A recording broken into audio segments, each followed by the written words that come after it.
A graça e a paz de nosso Senhor e Salvador Jesus Cristo sejam com todos vocês. Sejam bem-vindos a mais um podcast do Centro Evangelístico Internacional em Icaraí. O nosso objetivo é termos uma conversa franca, agradável e livre sobre os princípios do Reino de Deus. Este ano a nossa igreja está trabalhando o tema Juntos por um Propósito.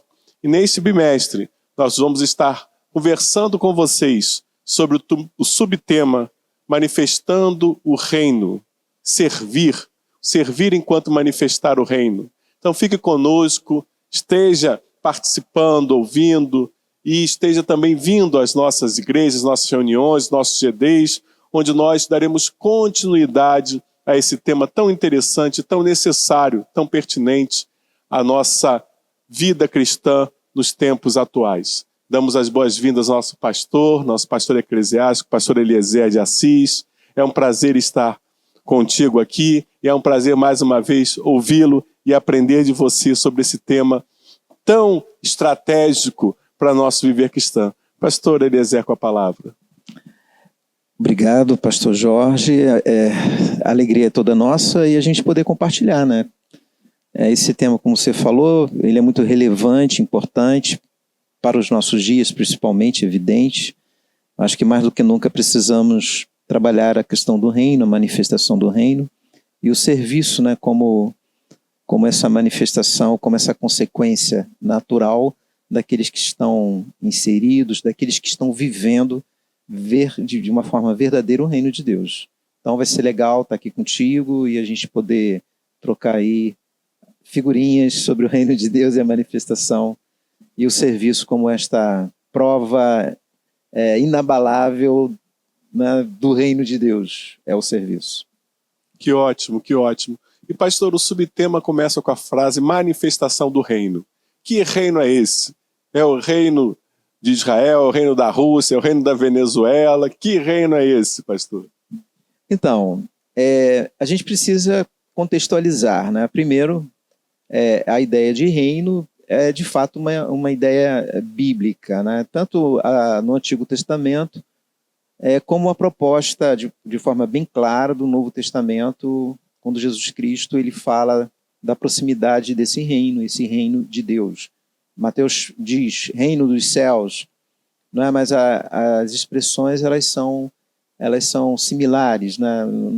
Mateus apenas quer evitar falar Deus, né, que para o judeu tem um sentido um tanto mais emblemático, né, do que para os gentios de modo geral. Então ele usa a expressão, né, Basileia toi uronoi, então reino dos céus, né?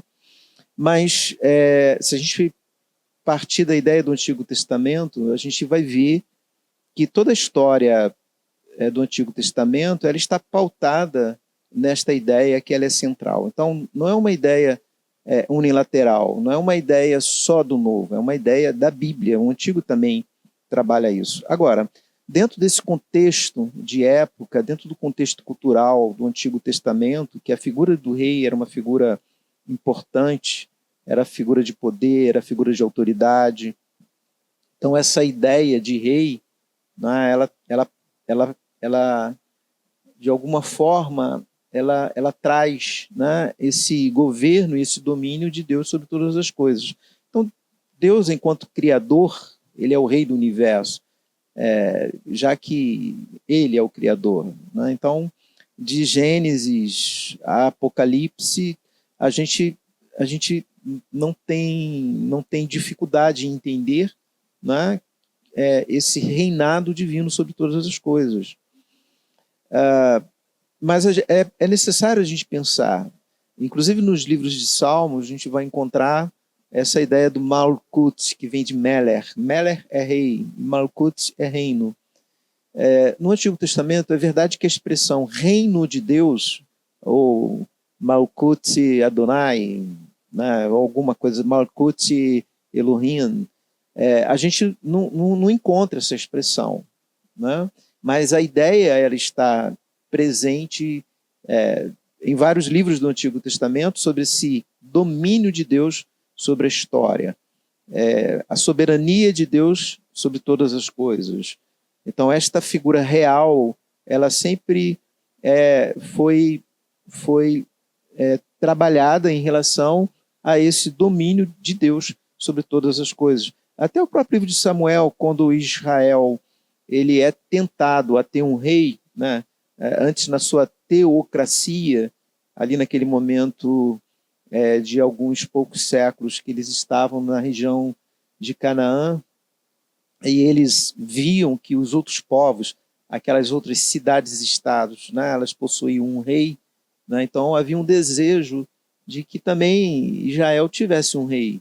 Então, no livro de Samuel, o profeta vai dizer, o Samuel vai dizer, né, como se eles não quisessem essa realeza divina do próprio Deus sobre eles.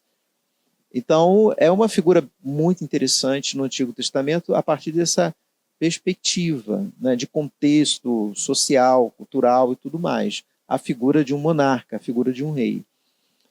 A gente vai acompanhando dentro da história do Antigo Testamento e a gente vai vendo que sempre essa figura da realeza divina ela está presente. E quando a gente chega no Novo Testamento, então isso fica muito claro. A gente já vê em João Batista, Mateus capítulo 3, versículo 2, João Batista, né, vai ter essa mensagem, é a mensagem de arrependimento, porque o reino de Deus está próximo. Evidente que João Batista estava apontando para Jesus Cristo. Quando a gente abre Mateus 4, depois do batismo e da tentação de Jesus, antes de Jesus iniciar a sua missão, o seu ministério na região da Galileia, lá no finalzinho do capítulo 4, vai estar esse registro também. Agora não é João Batista que fala, é o próprio Jesus Cristo que vai dizer, né, arrependei-vos porque o reino de Deus está próximo. Jesus falando dele mesmo, né? Evidente que Jesus está ali dando o seu início, iniciando a sua missão, o seu ministério na região da Galileia. E em Mateus capítulo 10, versículo 7, quando Jesus Cristo ele chama os seus discípulos no capítulo 10, e agora os discípulos passam a ter uma missão, né, por isso são chamados apóstolos, pela primeira vez no Evangelho de Mateus, esses apóstolos eles vão anunciar o Evangelho. E ali está bem claro no versículo 7 que o que Jesus diz para eles, que eles precisam dizer, é exatamente isso: arrependei-vos, porque é chegado o reino de Deus.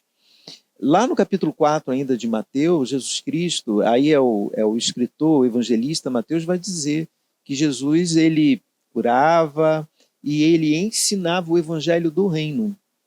Então, quando a gente se depara com esta expressão reino de Deus ou reino dos céus, que são expressões equivalentes, a gente está falando de uma mensagem que é central na Bíblia Sagrada, e se a gente parte da perspectiva do próprio Senhor Jesus Cristo, a revelação máxima de Deus na história humana, o projeto de salvação de Deus para a história humana, que é o próprio Senhor Jesus Cristo, não há dúvida, porque a mensagem dele foi a mensagem do reino de Deus. Se você pega o primeiro discurso em Mateus, de Jesus Cristo, na perspectiva de Mateus, do evangelista, que é o discurso do Sermão da Montanha, você vai ver que ali Jesus Cristo ele fala dos princípios e valores do reino. Esses princípios e valores são norteados por ele, pelo próprio Senhor Jesus Cristo. Se você pega agora o capítulo 10 que eu me referi, que é o capítulo do envio apostólico, para anunciar a mensagem do reino de Deus, né? E evidente que seria seguido pelos sinais, pelas curas, pelos milagres que os apóstolos agora, não mais na condição de discípulos, mas de apóstolos, porque eles receberam uma missão, era justamente essa, de anunciar o evangelho. Se você pega o capítulo 13, que é o terceiro discurso no evangelho de Mateus, são as parábolas do reino.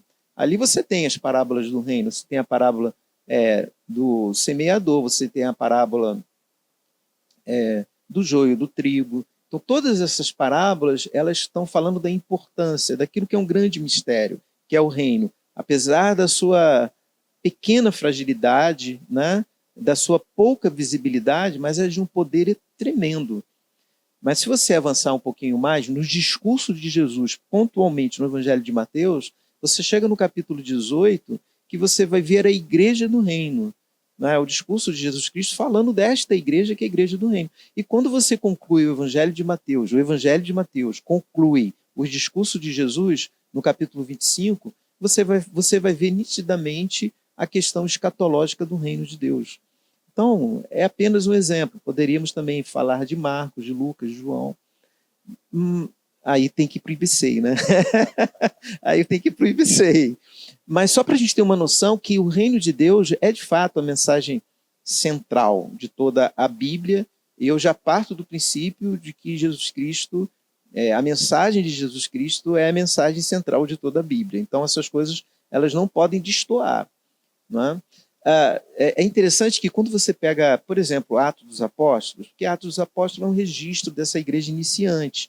Esta igreja, no seu ato primordial, nos seus primeiros passos, né? Atos dos Apóstolos são narrativas que retratam as primeiras, essas primeiras comunidades cristãs que se estabelecem, né? Através desses apóstolos e depois através do apóstolo Paulo. Mas quando você abre no capítulo 1 de Atos, versículo 3, o escritor do livro de Atos, que é o evangelista Lucas, ele vai falar que Jesus, depois de um bom tempo de Jesus com seus discípulos, pós-ressurreição e antes da ascensão, que durante 40 dias Jesus se fez presente com eles, dando provas, né, da sua ressurreição e ensinando ou ensinando a respeito do reino de Deus. Está lá no versículo 3 de Atos 1. Mas quando você encerra, só para a gente ser bem objetivo, quando a gente encerra o livro de Atos dos Apóstolos, que é justamente esse livro que retrata esses primeiros passos da igreja, que é o capítulo 28, e o último versículo,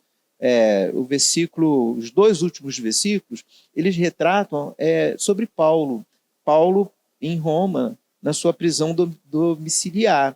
E ali vai dizer que Paulo, por muitos dias, na prisão, ele como querigmático que ele era, como pregador que ele era, e ele fazia isso com toda a liberdade, naquela casa onde ele estava confinado. Mas as pessoas iam até Paulo. E está bem claro ali que ele pregava a respeito do reino de Deus. Então, se começa e termina Atos dos Apóstolos dentro de uma perspectiva, né, e eu vejo, eu não tenho dúvida disso, teologicamente falando, né? Então, a igreja caminhante, a igreja iniciante, a igreja que dá os seus primeiros passos, essa igreja dá em direção a uma mensagem que está bem na sua introdução, enquanto livro de narrativas desses primeiros passos, que é Atos dos Apóstolos, como também está na sua conclusão, quando o apóstolo Paulo encerra ali em Roma a sua trajetória enquanto apóstolo do Senhor.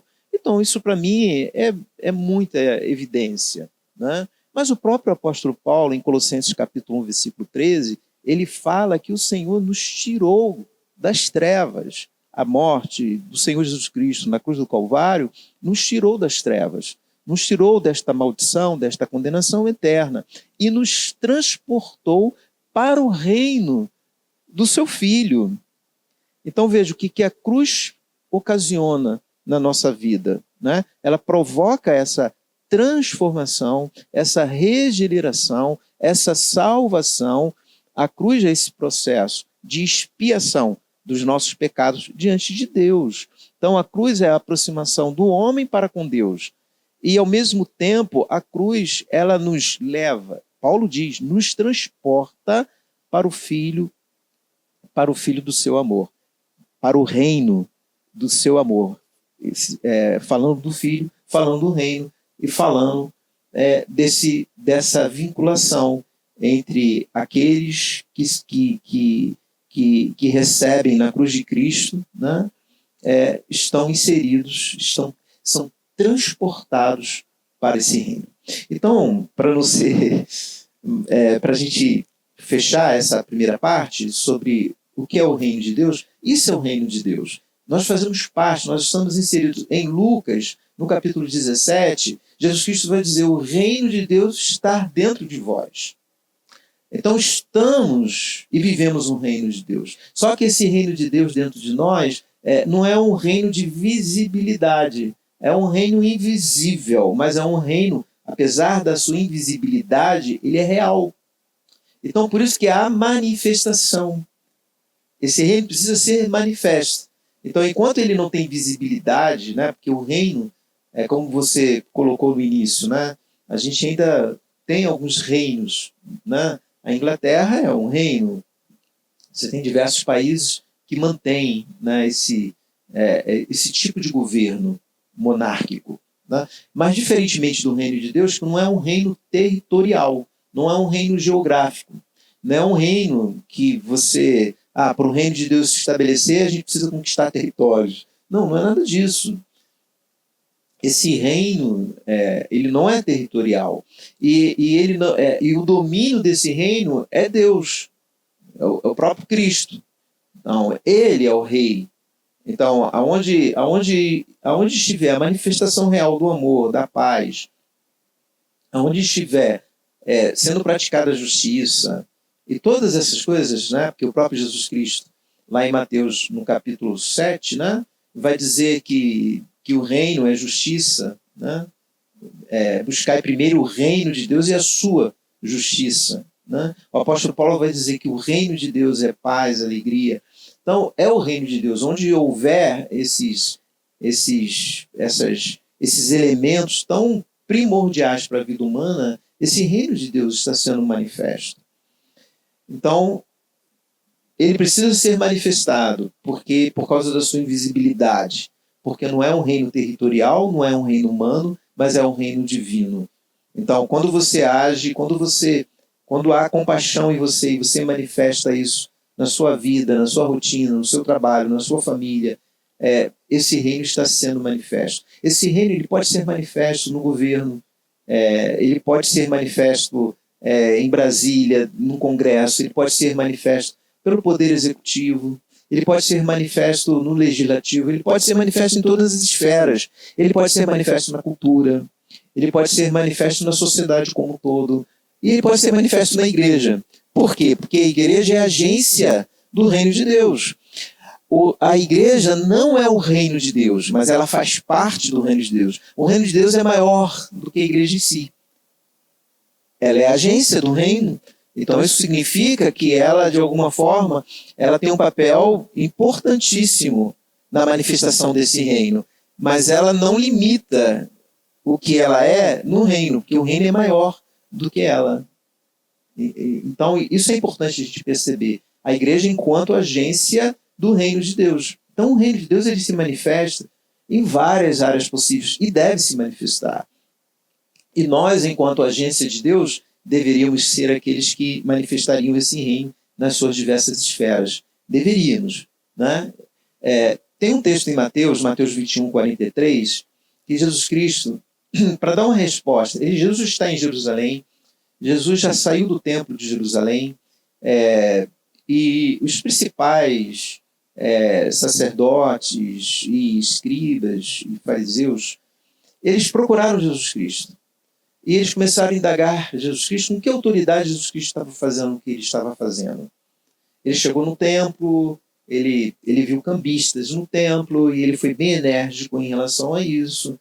E eles ficaram muito indignados e perguntaram a Jesus Cristo. Se eu não me engano, no versículo 23 ou 20, alguma coisa assim, do capítulo de número 21 do Evangelho de Mateus, eles perguntam com que autoridade você faz essas coisas. E Jesus conta 3 parábolas. Na parábola do meio, exatamente a parábola dos vinhateiros homicidas, Jesus conta essa parábola para eles, e Jesus Cristo leva-os a dar uma resposta.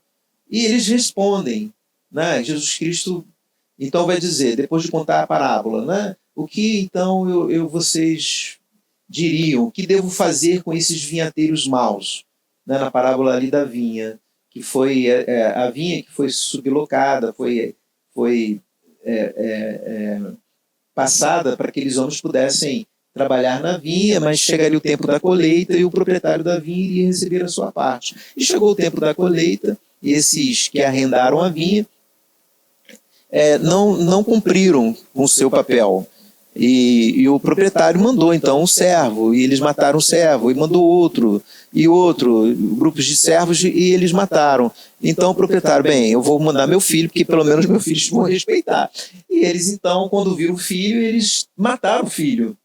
Aí, Jesus pergunta para eles, ao contar esta parábola, o que, então, o proprietário dessa vinha deveria fazer com esses que arrendaram a vinha, com esses vinhateiros. Aí eles, os principais líderes lá da religião judaica, disseram que eles deveriam então ser mortos, né?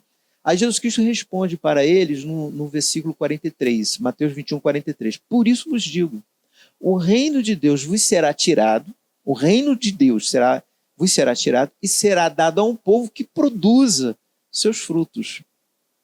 Então é muito interessante quando a gente analisa isso, porque é dentro de uma perspectiva de ação, de fazer alguma coisa, de produzir, né? Aliás, essa ideia ela está presente em Mateus desde o capítulo 3, lá que eu me referi a João Batista, quando ele diz que o machado agora está lançado à raiz da árvore. E ele fala sobre os frutos que esta árvore deveria produzir e não produziu. Então, essa ideia do fruto é a ideia da ação, é a ideia do serviço, é a ideia da manifestação desse reino. E quando a gente chega, então, aqui no 21:43, Jesus diz para eles, então, por isso eu digo para vocês, o reino vai ser tirado de vocês, porque vocês foram infrutíferos, porque esperava-se que vocês pudessem produzir os frutos dignos. E lá, João Batista está falando de arrependimento. E vocês não produziram isso. E vai ser dado a um povo, o povo aqui é uma etnia, que produz os seus frutos. Então, quando a gente traz para a nossa vida hoje, como é importante, não estamos falando de salvação. A salvação é pela graça. A salvação não é por obras. Não é isso que estamos falando. Estamos falando da manifestação da salvação. A manifestação do reino, a manifestação do evangelho, a manifestação de Cristo em nós. Então é disso que estamos falando. Então essa manifestação são ações, são atitudes, né, que devem permear esse mundo tão turbulento. Então onde há ódio, a manifestação do reino vai contrabalancear com o amor. Né? Onde há guerra, a manifestação do reino vai contrabalancear com a paz. Então esta é a manifestação do reino. Excelente. E pastor, todo reino tem um domínio, tem um povo, mas tem também um conjunto de regras, uma constituição. Tem padrões de comportamento, tem formas que regulam o relacionamento entre seus cidadãos. E como é que é isso a partir do contexto do serviço, da perspectiva do serviço? Como é viver o reino tendo um padrão de servir ao outro? Muito bem, essa pergunta ela é maravilhosa porque ela me remete ao Antigo Testamento. A Torá, na realidade, seria esse padrão teórico de leis, de normas, de regras que iriam estabelecer na ideia desse reino. Né? Só que a interpretação foi equivocada ao longo dos séculos. Né? Quando a gente chega em Jesus Cristo, eu me referi ao Sermão da Montanha, que Jesus Cristo não estabelece nenhuma lei, mas Jesus Cristo ele retoma muitas partes da Torá, muitas partes das leis, né? E ele agora vai falar, olha, os antigos diziam isso, ou interpretavam, né? Digamos assim, né? Interpretavam desse jeito, que diziam isso, afirmavam isso. Porém, hoje eu vos digo. Então, Jesus Cristo ele traz princípios e valores do reino de Deus, né? Que, digamos, de uma certa forma foram perdidos ao longo do tempo. Então, por isso que a ideia do serviço ela é fundamental, porque o serviço está ligado diretamente à ideia do reino de Deus. Essas coisas não têm como andarem separadas, né? Elas andam juntas, diante de tudo que eu falei para você, né? Diante de tudo que a gente está colocando aqui, porque o reino produz fruto. É evidente que dentro desta parábola específica de Mateus 21, que é a parábola dos vinhateiros homicidas, da vinha, a ideia é de fruto, porque chegou o tempo. Aí quando você abre lá, você vai no tempo dos frutos. O tempo ali é kairos. é o tempo de uma ação. E frutos, que é carpoi, né? Na realidade existe até uma teologia, a teologia do carpoi, a teologia do fruto, mas fruto no sentido do serviço, fruto no sentido da ação.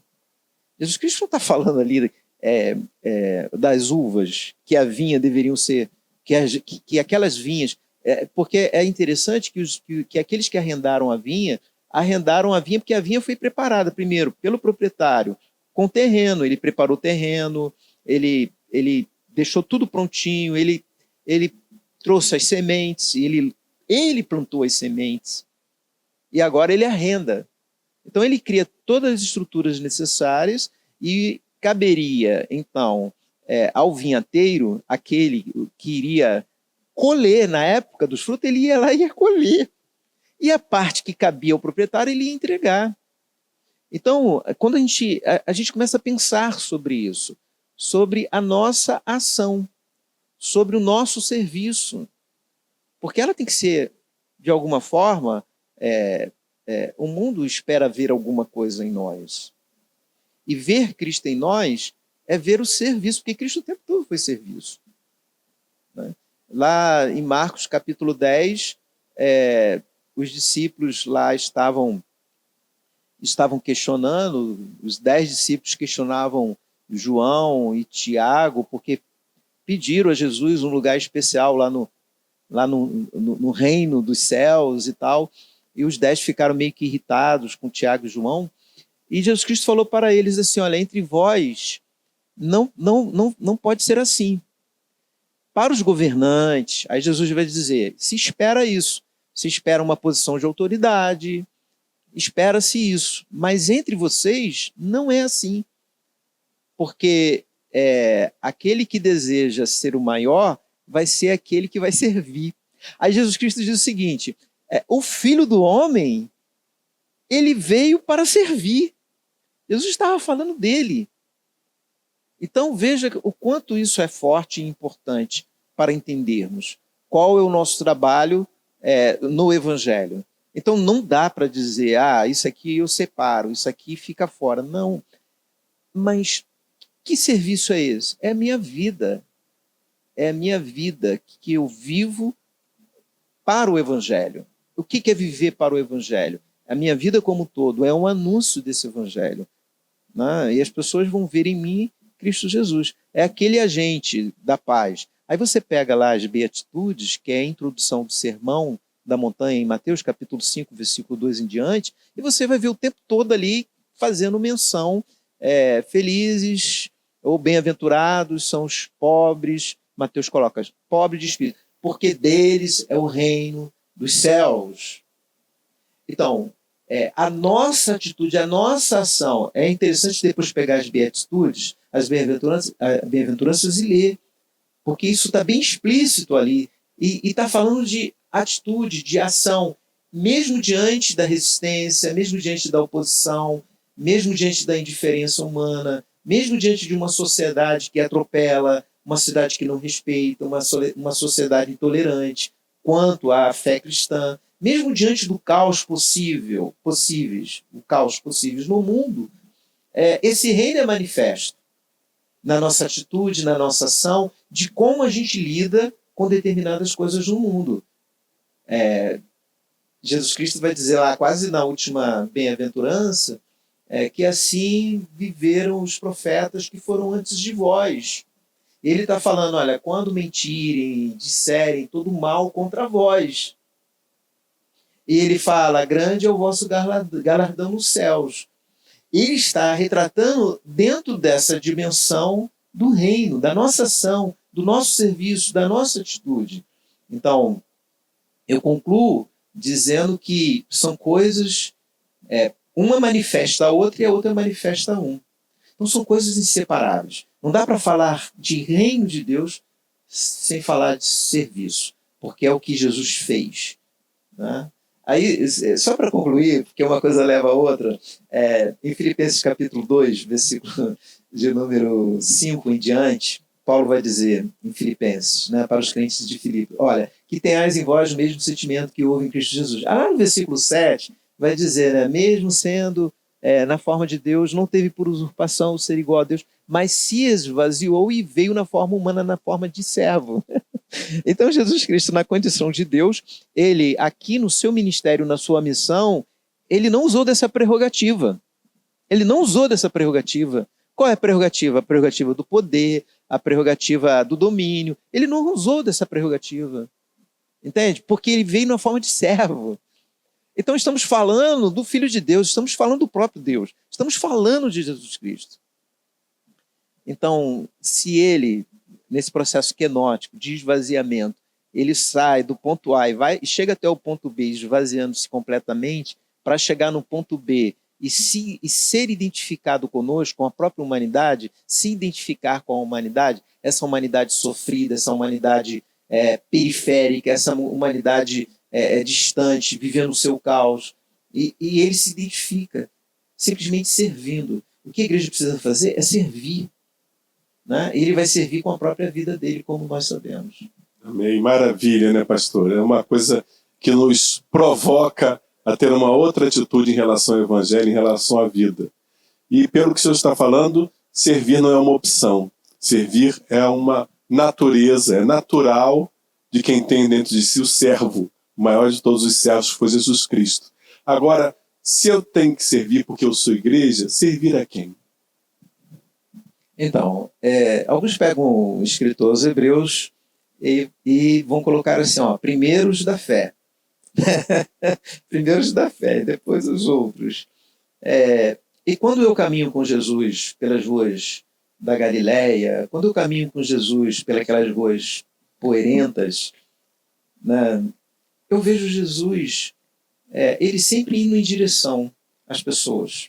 E são as pessoas sofridas. São as pessoas necessitadas. Sejam elas, não importa quem elas sejam, gentios, judeus, Jesus vai ao encontro delas. Então, servir a quem? Servir é muito amplo isso. E não pode ser minimizado ou esvaziado no seu sentido do serviço. Né? É tipo aquilo, você serve a quem você ama. Isso é mais do que natural. Né? Aí lá em Lucas, no capítulo 15 da parábola do bom samaritano, né, quem o samaritano vai servir? Né? E quem os representantes do templo vão servir? Né? Quando aquele camarada foi encontrado à beira do caminho e o sacerdote passa passos largos, bem distantes, e o outro vai repetir da mesma maneira, o levita. Mas o samaritano, ao vê-lo, vai lá e vai servi-lo. Mas a pergunta ali é sobre quem é o meu próximo. Entendeu? Então, quem é o meu próximo? Quem é aquele que eu devo servir? Está bem claro ali. E veja, pastor Jorge, que é o exemplo que Jesus dá para o doutor da lei. Porque o doutor da lei, quando pergunta a Jesus Cristo o que fazer para herdar a vida eterna, ou o reino de Deus, a vida eterna, Jesus pergunta para ele, olha, mas o que diz lá, você é um conhecedor profundo da Torá, das leis, me diga você, né? O que diz a lei? E ele responde para Jesus, amarás o Senhor teu Deus é o próximo como a ti mesmo. Ele pega um versículo de Levítico, outro de Deuteronômio, junta os dois e responde a Jesus. Jesus diz para ele, vai lá, faça isso. Então é amor. Amor é serviço. Amor é ação. Gênesis capítulo 2, versículo 7, quando Deus cria o homem, ele cria do pó da terra. Do Adamá ele faz o Adão. E aí você fica imaginando essa imagem de alguém que vai fazer um boneco da terra. Aí ele vai lá, porque ele vai soprar nas narinas, nas narinas daquele boneco, então, daquilo que está ali diante de si, né? o seu hálito, né? É o nefesh, o hálito vivente, vai dar vida àquilo que está ali. Aí eu fico imaginando a imagem, né? Daquele que vai pegar o barro, vai jogar uma água, vai lamear toda a sua mão, vai ter todo um trabalho de moldar, ok? Então, se nesta imagem, digamos, nessa caricatura desta imagem da formação do homem, né? Que Deus formou o homem, Deus criou o homem, mas nessa imagem que dá essa imagem, né? Esse texto que traz essa imagem do pó, do Adamá, faz o Adão. Então, isso remete para mim o seguinte: eu preciso fazer, ação. Amor é ação. Criação é ação. Atitude é ação. Né? Então, João 3, né, o grande texto áureo da Bíblia, né? Deus amou o mundo que deu. Né? Então, custou-lhe alguma coisa. Custou-lhe alguma coisa. Ele deu o seu filho unigênito. Ele deu, custou alguma coisa. Então, assim, o amor, na sua prática, e a prática do amor é o serviço, nos custa alguma coisa. Nos custa alguma coisa.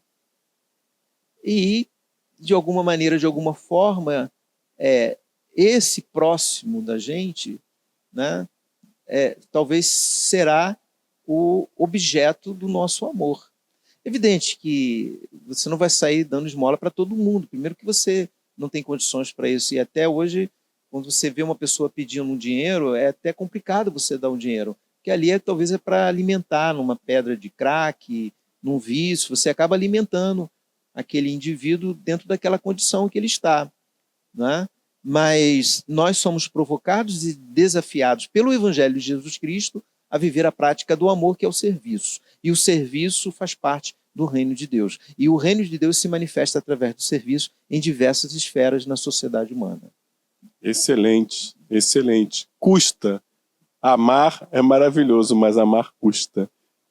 E custa, às vezes, abrir mão de certezas, né?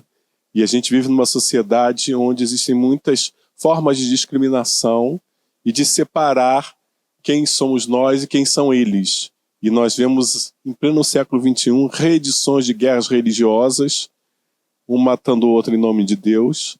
E nós vemos um esgarçamento da sociedade, da família, e vemos situações muito difíceis de negação de serviço.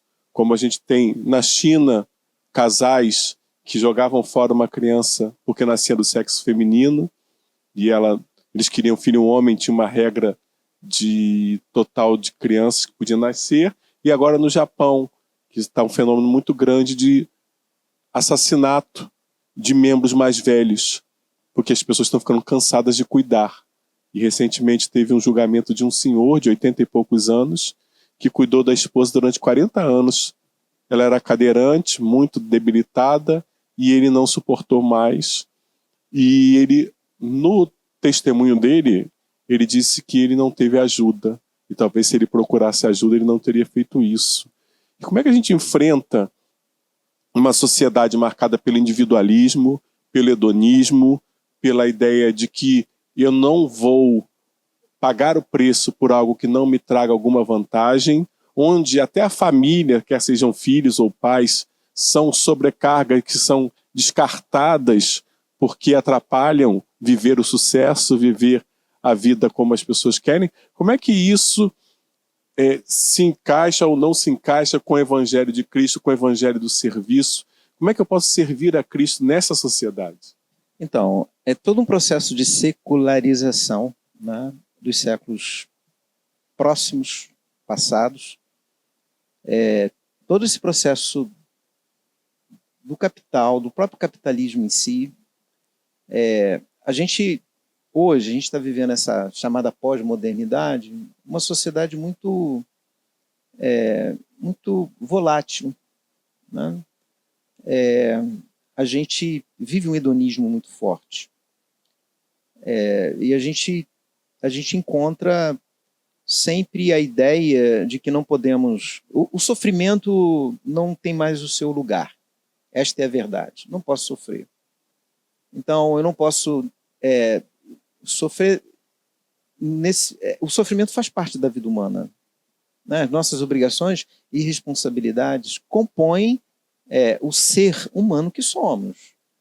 Então, assim como nós fomos criados pelos nossos pais, enquanto bebê, éramos totalmente dependentes dos nossos tutores, dos nossos pais, na nossa velhice também entraremos numa outra dependência, né? E alguém precisará cuidar, possivelmente. Então, como é difícil, dentro de uma sociedade que vai se engessando continuamente, dentro desse processo de secularização, ou seja, não há mais essa subjetividade aberta. Existe uma subjetividade fechada e uma subjetividade aberta. A fechada, ela é meio narcísica, ela é muito ególatra, né? Eu sou o Deus de mim mesmo, né? Então, as pessoas estão ali para me servir. As relações são assim.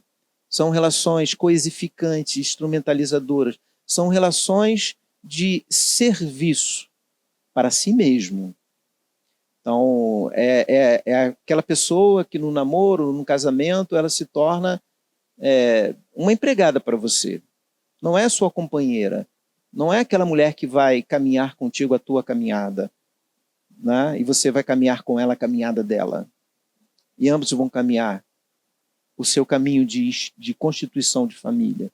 Então, dentro de uma sociedade volátil, dentro de uma sociedade líquida, dentro de uma sociedade que vai perdendo pela secularização, pelo distanciamento de Deus, né, e com necessidades de atender, né, a si mesma, né, atender a si mesmo, o homem busca, né, então fica muito complicado quando se fala de serviço, porque o serviço ele tem sempre um sentido de controle, né? Eu sirvo você porque eu quero ter um controle sobre você. Então, é por isso que eu falei, é uma ideia muito narcisista, né? Eu quero ter o controle sobre o outro, que na realidade não é o outro, é para mim, o prazer não é de servir ao outro, mas é de servir a mim mesmo através do outro. Então isso é muito sintomático nos nossos tempos. Então, fazendo apenas uma pequena alusão à nossa sociedade de hoje, né, em que a gente não tem mais paciência, a gente não, tudo é muito instantâneo, tudo é muito rápido, tudo é muito micro-ondas, tudo é air fry, né? Tudo é muito rápido e a gente não tem mais tempo para certas coisas, inclusive para os relacionamentos, inclusive servir as pessoas. Mal a gente tem tempo para a gente mesmo. Então, diante desse caos que a gente vive, que infelizmente isso traz um prejuízo e esse modo social de viver é de fato nocivo, a igreja ela tem que fazer a diferença. Aqueles que são evangélicos e que se nomeiam como tais, né, deveriam fazer a diferença. Nós precisamos fazer a diferença dentro dessa sociedade. Então, o serviço ele não pode ser aquilo que vai me dar prazer ou satisfação. Serviço é amor, e amor é doação. Serviço é entrega. Jesus Cristo nos mostrou isso, nos ensinou. Quando eu falei de Filipenses 2, falando da kenosis, do esvaziamento do Senhor Jesus Cristo, eu falei, então, ele vem na forma de servo. Mas, na realidade, o texto ali, a palavra é doulos, a palavra grega. E doulos dá uma ideia muito mais forte de serviço. É aquele que serve, e ele serve porque ele está sob a regência do seu Senhor. Entendeu? É a ideia de escravo, nesse sentido, de não ter vontade própria. Então, isso deveria nortear a nossa vida enquanto cristãos que somos. Mas nós buscamos os nossos próprios interesses, as nossas próprias satisfações. Então, o outro está ali para me servir. Não, o outro não está ali para servir. Jesus Cristo, em Lucas, tem uma passagem que eu acho linda, que ele está com seus discípulos, ele vai dizer assim, olha, quem é que serve? Aquele que está sentado à mesa ou aquele que vai servir à mesa? Quem tem maior importância, né, nesse serviço? Né? Então, a maior importância está naquele que serve, não naquele que é servido. Então, diante desta realidade bíblica, cristológica, cristocêntrica, o serviço é doar, né? Doar a si mesmo, doar um pouco de você sempre para o outro, não importando quem seja esse outro. Então o Evangelho nos provoca a recentralizar a nossa vida, né? Sai do eu para Cristo. Isso significa que eu vou amar, vou servir, sem necessariamente receber em troca aquilo que eu espero. E aí essa expectativa, né? Como é que o cristão lida com essa expectativa do serviço que ele não é o air fry, não é o micro-ondas, não é aquela pipoca que você bota lá, 3 segundos você tem o retorno. Porque a ideia é muito do retorno na nossa sociedade, né? E quando a gente faz essa provocação, você fala sobre servir por amor. E o próprio amor é o pagamento. Então, como é que você lida com a expectativa de retorno no serviço cristão? Então, eu falei da subjetividade fechada. Quando as setas se voltam para mim, Deus volta-se para mim. Então, a seta é essa, é de Deus para mim. Então, Deus está ao meu serviço. Muitas mensagens, muitas pregações, fazem com que as pessoas entendam que é exatamente isso. Deus está ali para te servir. O outro, a seta também, o eu e o tu, eu e o outro, também volta-se para você. A natureza volta-se para você. Então a gente vai extrair o máximo da natureza, porque a natureza está aqui para me servir. Então, em todas as nossas relações como ser humano, a seta se volta para nós. A subjetividade aberta é aquela que é justamente o oposto. Então, veja, dentro da ideia cristã, evangélica, a própria ideia de culto, perdeu-se a ideia de culto. Porque a ideia de culto, na realidade, é muito mais culto às minhas necessidades do que culto ao Senhor. E quando a gente vem para o culto, é para o culto ao Senhor. É para Ele. Não é para eu alcançar uma graça, uma bênção, uma cura. Isso vai ser consequência do meu culto ao Senhor. E isso quando estiver em harmonia, em sintonia com aquilo que Deus, com o propósito de Deus para a minha vida. Então, quando eu consigo entender e compreender isso, a minha vida ela fica mais leve nesse sentido do próprio serviço. Eu não espero fazer essa coisa que a gente ouve bastante, né?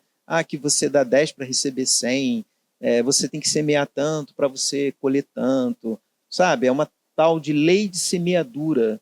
E a gente parece que está o tempo todo negociando com Deus. Como se, sabe, olha, Senhor, eu vou fazer isso, o Senhor faz isso por mim. Não, é a falta da compreensão do real significado da cruz de Cristo na nossa vida. Então, o que eu preciso ganhar, o que eu preciso conquistar, a minha grande vitória está na cruz. Então, a cruz é a grande vitória para nós, em todos os aspectos. Em todos os aspectos. O que Deus tinha para fazer para conosco na humanidade foi feito na cruz do Calvário. É lógico que Ele acompanha conosco, é lógico que Ele caminha conosco, é lógico que Ele está conosco. É lógico que Ele realiza milagre e tantas coisas na nossa vida, mas o principal é a cruz.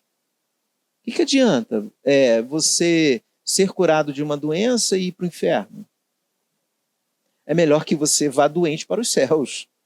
Não é? Eu estou fazendo uma comparação aqui, porque o que é mais importante é a cruz de Cristo que ela representa na nossa vida. Então, se eu vivo a experiência da cruz na minha vida, tudo que eu fizer, irei fazer voluntariamente, porque a experiência da cruz já mostrou o quanto o pecador terrível que eu sou e o que Cristo fez na cruz do Calvário para alcançar esse pecador. Quer dizer, o serviço da cruz de Cristo ao meu favor já é suficiente. Então eu não preciso esperar nada de ninguém, eu não preciso esperar nada em troca ao fazer alguma coisa, ao abençoar alguém. Às vezes, ter uma escutativa diante de uma pessoa que está cansada, esgotada, estressada. Às vezes é um abraço acolhedor, às vezes é uma palavra consoladora, às vezes vai exigir um pouco mais ou um pouco menos, não sei. Mas que a gente faça isso voluntariamente, graciosamente, porque o Senhor Jesus ele foi para a cruz voluntariamente e graciosamente ele nos deu a salvação.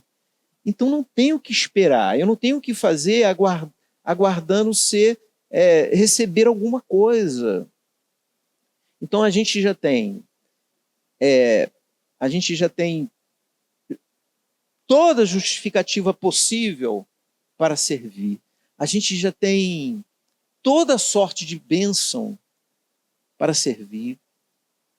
Sim, que a gente já foi abençoado, e a gente é abençoado. A gente já faz parte do reino de Deus. Basta manifestar agora o que é esse reino na minha vida e a experiência que eu tenho deste reino. E a experiência do reino é a experiência da cruz, a experiência da misericórdia, a experiência do perdão, a experiência da salvação, a experiência do amor de Deus na cruz do Calvário por minha vida. Se de fato eu fui tocado por tudo isso, evidente que no encontro com o outro, não importando quem seja, de dentro ou de fora, não importando quem seja esse outro, isso será voluntariamente, graciosamente em direção ao outro, porque essa experiência foi vivida na cruz de Cristo. E mesmo que eu não tenha condições de fazer isso, né?